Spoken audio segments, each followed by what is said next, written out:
Welcome to the New Life Ministries podcast. This is the part of our Ecclesiastes journey where things take a hopeful turn and aspects of life are being appreciated in their place and time. Let's read this beautiful poetry with Curtis. We're going to read a very famous passage, very lovely poetry, and it's come to my mind more often than once in my life, and I don't know if I've ever really pondered it to understand it. So that's what we're going to do today. So Ecclesiastes chapter 3, we're going to read it and then discuss it. For everything there is a season, a time for every activity under heaven, a time to be born and a time to die, a time to plant and a time to harvest, a time to kill and a time to heal, a time to tear down and a time to build up, a time to cry and a time to laugh, a time to grieve and a time to dance, a time to scatter stones and a time to gather stones, a time to embrace and a time to turn away, a time to search and a time to quit searching, a time to keep and a time to throw away, a time to tear and a time to mend, a time to be quiet and a time to speak, a time to love and a time to hate, a time for war and a time for peace. What do people really get for all their hard work? I have seen the burden God has placed on us. Yet God has made everything beautiful for its own time. He has planted eternity in the human heart, but even so, people cannot see the whole scope of God's work from beginning to end. So I concluded there's nothing better than to be happy and enjoy ourselves as long as we can. And people should eat and drink and enjoy the fruit of their labor, for these are gifts from God.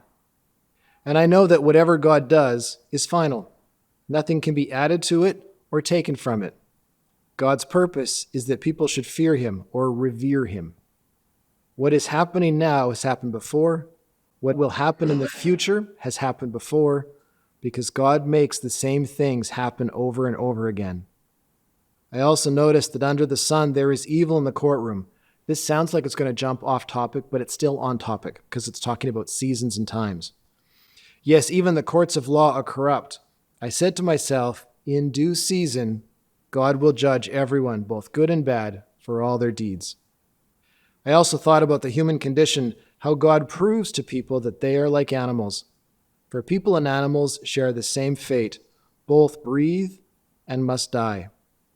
So people have no real advantage over the animals. How meaningless. Both go to the same place. They come from dust, they return to dust.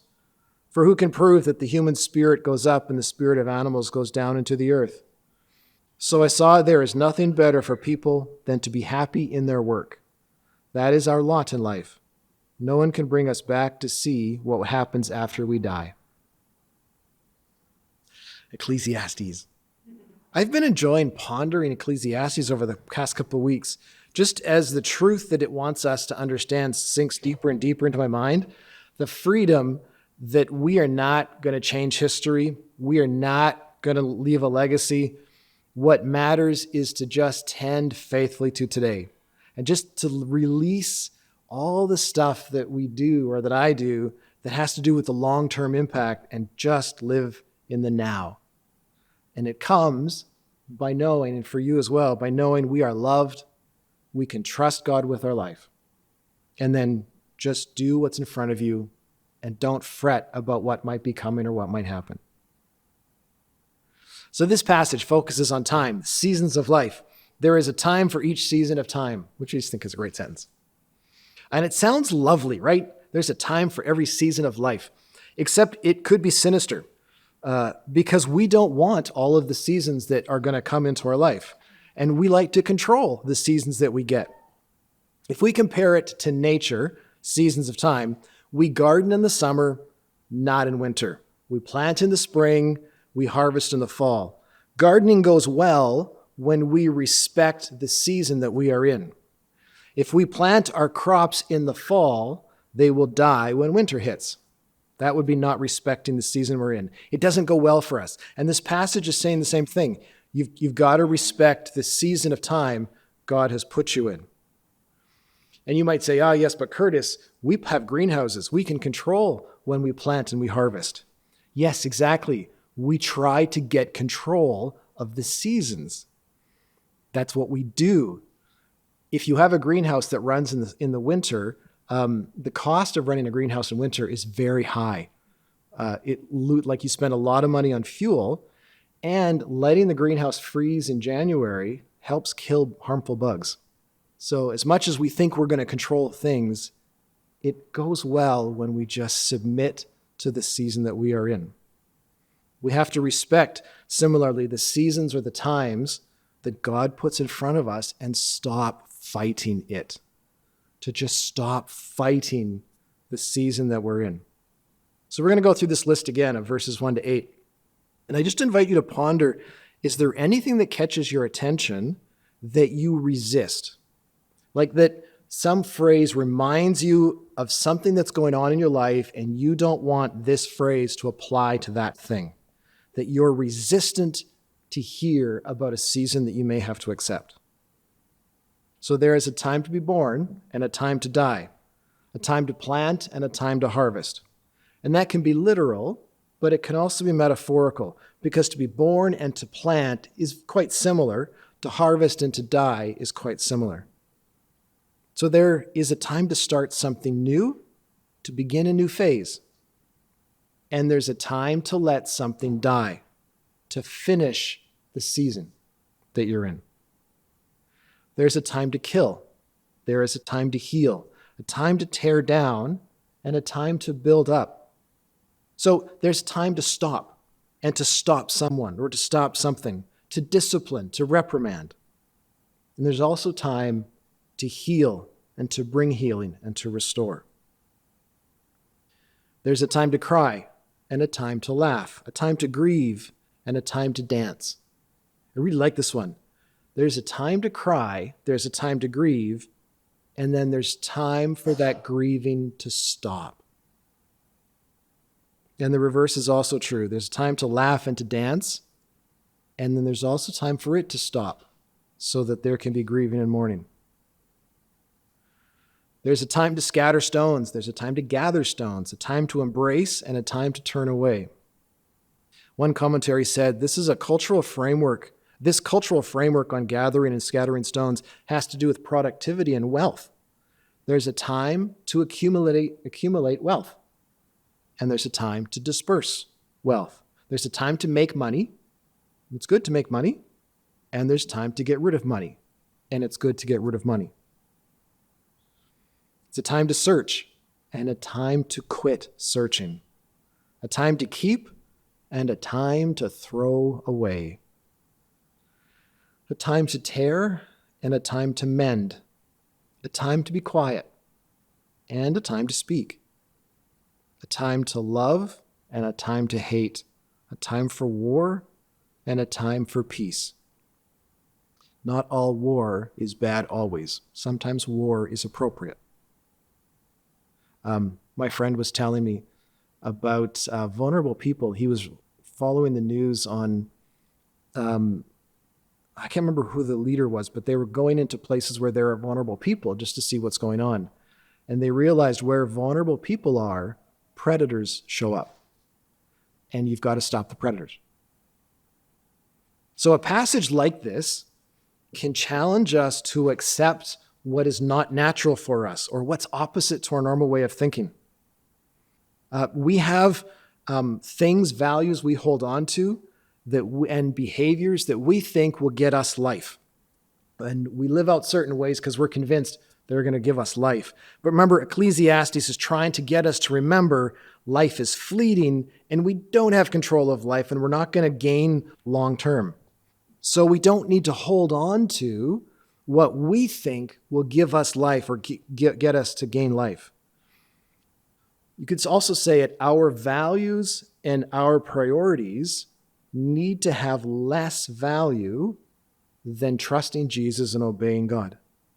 Like your value has to have less value than your obedience to God.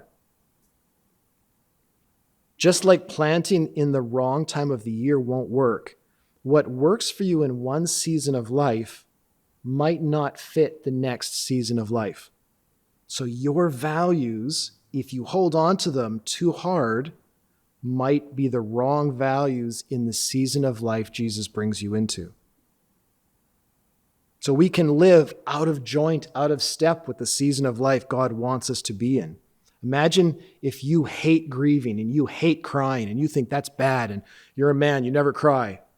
And then you've had a lot of funerals you're going to for people you love.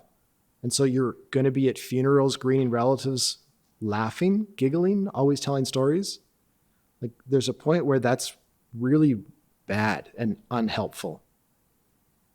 If you're in the habit of collecting and saving, that behavior will not serve you if God is bringing you into a season where he wants you to learn to give away and to throw away. You'll actually be quite frustrated if you can't submit to what God is trying to do.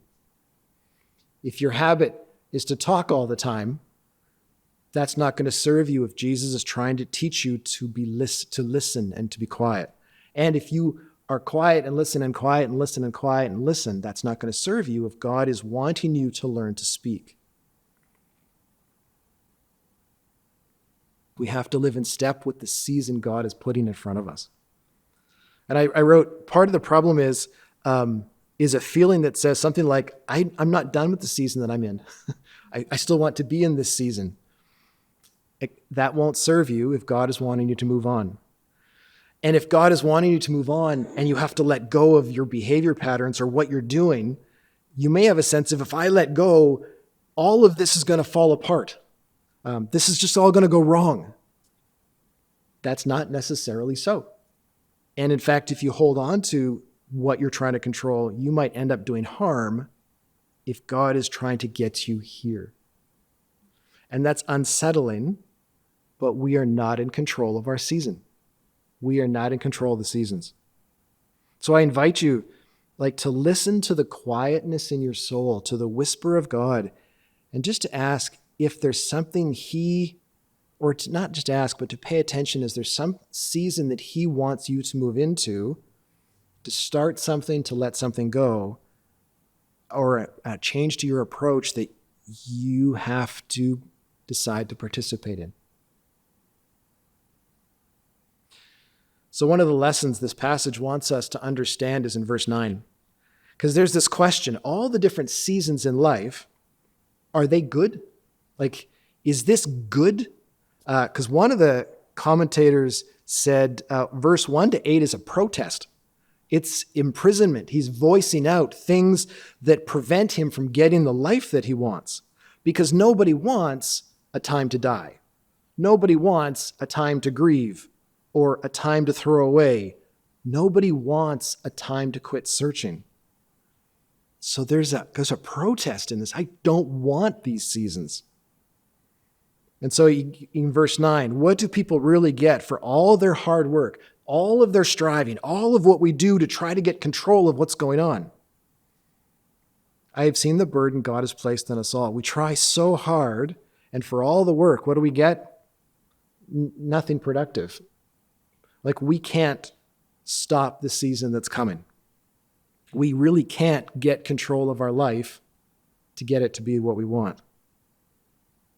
So that would be looking at this and thinking this is bad. But there's another way that says God is in control, this is good. And that's verse 11. Yet God has made everything beautiful for its own time. The season you're in or what you're coming out of, it's beautiful. It has its own appropriateness. It has its own loveliness. And it all fits together. It all works for the whole. And it all works together for God's plan. Whatever seasons we go through fit his divine purposes and plans. Now, I'm sure some of you would wish that I would say this all works together for your plans. But that's not what the text says. Because where the text ends, it talks about animals being the same as humans or humans being the same as animals. What it's trying to get us to learn is that we are creature and God is creator. We are valuable. We're very important. We are deeply loved. We are not gods. We are not in charge of the plan. So everything you go through, the seasons he brings into your life, works together in a beautiful way for his plan. And if we can accept that, if we can surrender, there's just peace in the living. But he says, he has planted eternity in the human heart. But even so, people cannot see the whole scope of God's work from beginning to end. And that's the problem. Because we have this ability to think beyond the moment. Like we can reflect on the past, we can ponder our failures, we can consider what might be happening in the future. I don't think animals do that. Like there's some deer that eat outside, when I look down my balcony, I don't think they're eating going, when I was 5, I just didn't like what happened to me. They're so in the moment. Whereas humans, we're like everywhere but the moment, right? We cannot understand what's going on, even though we can be outside the moment. And it's not just that we can't see the future, it's that God is doing a work that we just can't figure out. And partly because he's not telling us. Like we know some big picture items to his story, but I don't know how this particular phase in my life is contributing to history. And I will rack my brain if I try to do that. So I just surrender and just live the moment. Have you ever had a lesson your parents were trying to teach you when you were young that made no sense and was frustrating, but when you look back, you go, oh yeah, that actually made sense. Like it's that. God is the parent, we're the child. When I was in grade 5 or grade 6, I think grade 5, I was an average C student. I was not that smart. And my mom would help me with the homework every day. And I still remember, like, kitchen table, before supper, mom was there, and she'd come and often trying to help me do math. And one day the teacher said to her, you have to stop helping Curtis because he's not learning. He's relying on you instead. So my mom told me, you have to figure this out for yourself. Do what the teacher taught you. And she just stopped helping. I was still at the kitchen table. She was still making supper. And while I don't remember the details, I do remember there was some fighting and some tears on my part. And there was some pushing back and yelling. And there was some anger and frustration. But she needed to do what I needed, which was for her to stop helping me so I would learn. And I did. I learned how to learn, I learned the material, and my grades improved significantly. But I didn't understand what was going on. My mom was just being bad because she wasn't doing my homework for me. What? Exactly. So God knows what he's doing, and he's in control of our seasons, and we just need to trust, let go, and engage with what he puts in front of us. God will bring meaning to it. He makes all of it fit together beautifully, and it serves his purposes. So let me encourage you. If there's this gentle whisper that you've been avoiding, just ask God about it. Jesus, is there something you are leading me to change? Am I out of step with the season I'm in? Because I feel like I'm a little out of step with my season. Is there something I'm holding on to that I need to let go? Is there something that I need to pick up and engage with that I've been avoiding? Go home, read this passage again, and just ponder through those 8 verses. There can be fear in leaving the season we are in and going through a change because we're most comfortable and we're in what we know. There can be fear in, I'm going to mess this up if I move forward, and maybe you will. But that doesn't mean you're going to lose because we trust God to provide for us. We trust God to guide us. And we know whatever we're going through, he's always with us. So be released. Be released from that need to control. Be released from that need to avoid the future. Just be a created being on God's planet who is loved and who has a role to play. Like, just be a person on God's planet who's deeply loved and you have a role to play. And let's just do it. So verse 12. So I concluded there's nothing better than to be happy and enjoy ourselves as long as we can. And people should eat and drink and enjoy the fruits of their labor, for these are gifts from God. There's an interesting language behind the phrase enjoy ourselves as long as we can that doesn't really work in English. It means do good while we live. There's nothing better than to be happy and do good while you live. And it's not just do good. It means live in harmony with God and his ways. Live in line, in agreement with how he is and what he's put in front of you to do. So you could say, live in line with reality. Because anything outside of what God is like or what God is intending will not work. It will not be comfortable. So for everything there is a season, a time for every activity. And just like the seasons of nature, we do well when we live in harmony with the season we are in. Some seasons are hard. Some seasons are outside our normal approach to living.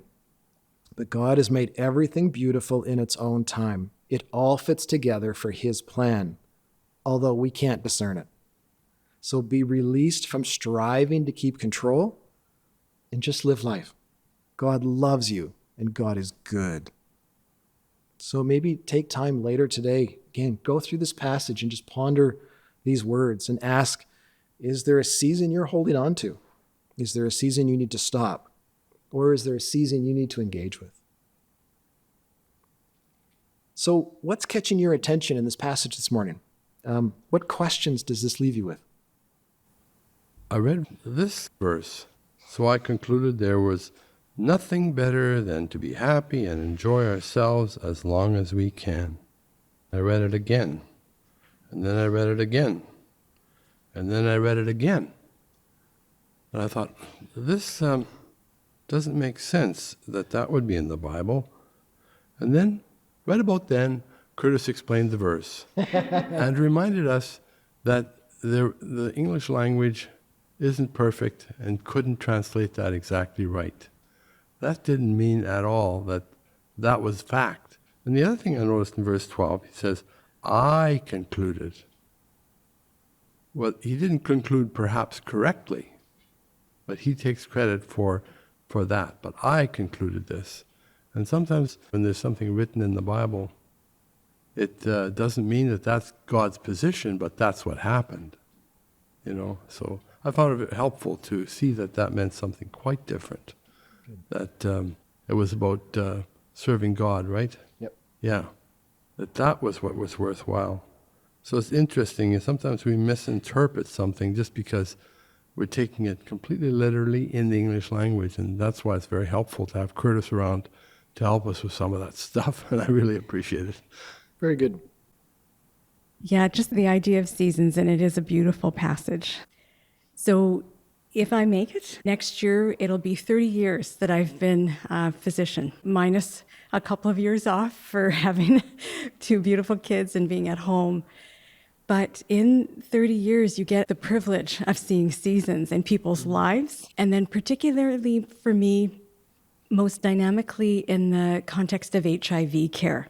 And as we've talked about a little bit before, I came into that as a family physician caring for people with HIV at a time where there was no treatment. And so the initial season was caring for people as they were often dying, caring for them in hospital, and a season of building trust with a community of folks who've had like physician after physician leave. There were about 7 in a row before I had landed there and been able to stay. And then we got to the season in HIV care, as you all know about, where the first effective treatments landed, and it changed everything in North America and then around the world. And we went from people having to take handfuls of medication 3 times a day with food, very, very challenging regimens that didn't work initially super well because they were so toxic, to 1 pill a day. And it's effective in a month. That virus is shut down, and it really is almost not capable of getting resistant to those meds. But we are at a time where, again, the seasons have changed, and HIV is now targeting, like the predator that you talked about, targeting the most vulnerable. It targets folks who are in poverty. It targets folks who are suffering injustice. All around the world, HIV, like tuberculosis, is finding the most vulnerable populations. And so TB, HIV, not different.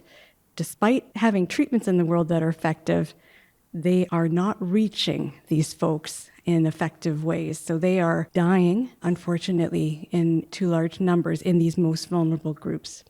So we're in a season now in HIV care after, thinking that we'd conquered as medicine, as physicians, and as people who are able to turn lives around with the help of these medicines.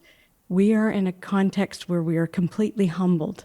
We've got the most effective medicines, but we can't reach the most vulnerable with the means that we now have, even with these effective medicines. So, like I'm saying, the seasons can humble us because you think that you're on top of something, and you will find that no, there is something greater than you at work. So I wanted to reflect on two things. One, personally, as a physician, when there's a context that is way bigger than you, is what we talked about before, is finding what God has put in front of you and attend to that. In faith, God has equipped you to do a thing. Just do that in keeping with what he's doing in the larger world. He is at work.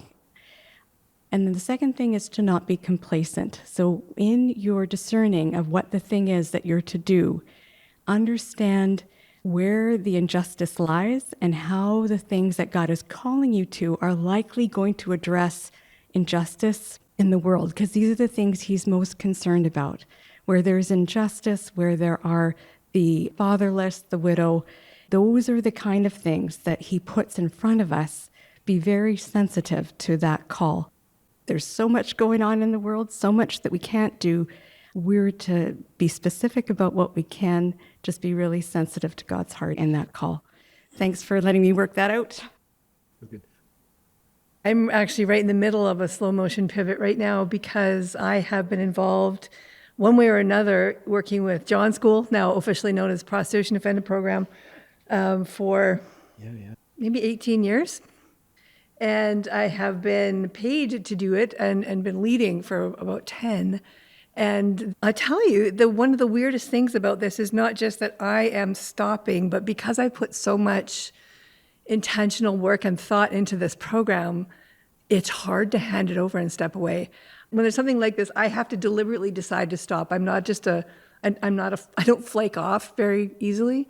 And so I have to intentionally stop stuff. So this has been a process of getting to the point where I was ready to do it. And now, even though that I am and I'm doing it, it's like, whew, because it's not clear exactly how it's going to go once I do, which is not my responsibility, but it's still kind of hard. So anyway, it's a thing. There's a sense to this season changing.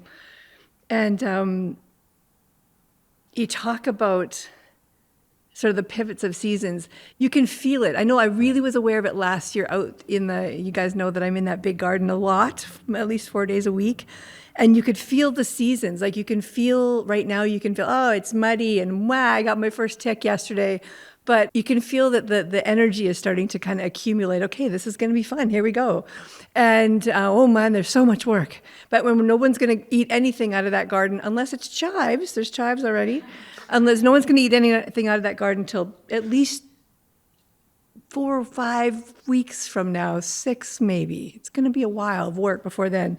But you can feel in the middle of summer, it's just like, oh, it's so hot and there's still so much work to do. But it's just like baking you and it feels eternal. It feels like it's going to go on forever in a good way and also in an exhausting way. But then as it starts to tip towards fall, you can feel it. Like you can feel it just in just the way that the breeze is on your skin, the way that the light is slanting in, and the different birds that go through. Like every couple of weeks, you're like, oh, who's that? I haven't heard that before. And where did those guys go? They're not here anymore. I just notice it.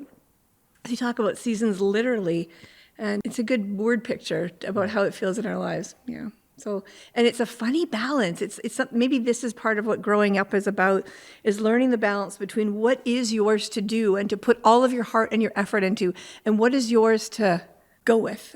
And maybe the people who understand this the best are like windsurfers. I don't know, because like they have to understand the water. They have and they work so hard with that sail and like their lean, and they've got to work so hard at it and get really good at it. But really, they can't control the water or the wind.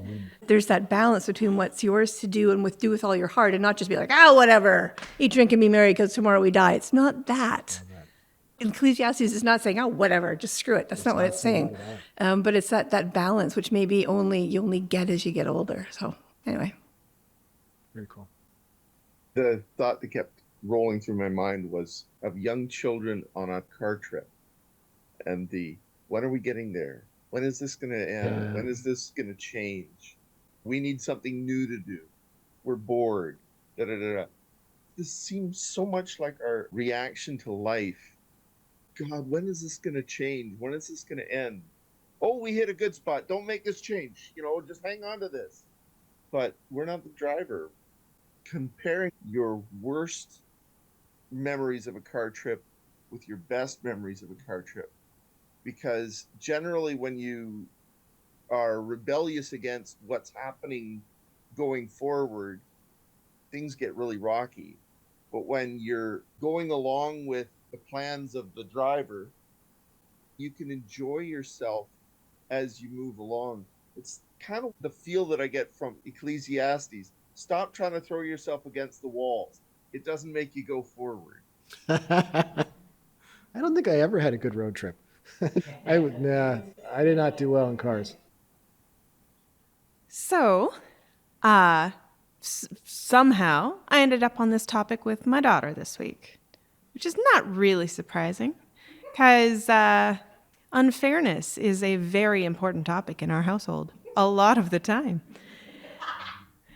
And so I was talking this week with Sonia because she was feeling really, really resentful that she had to go to school every day and her brother and sister got to go to grandma's house and got to do whatever they wanted and they just had the best time and she was miserable because she wanted to do that too.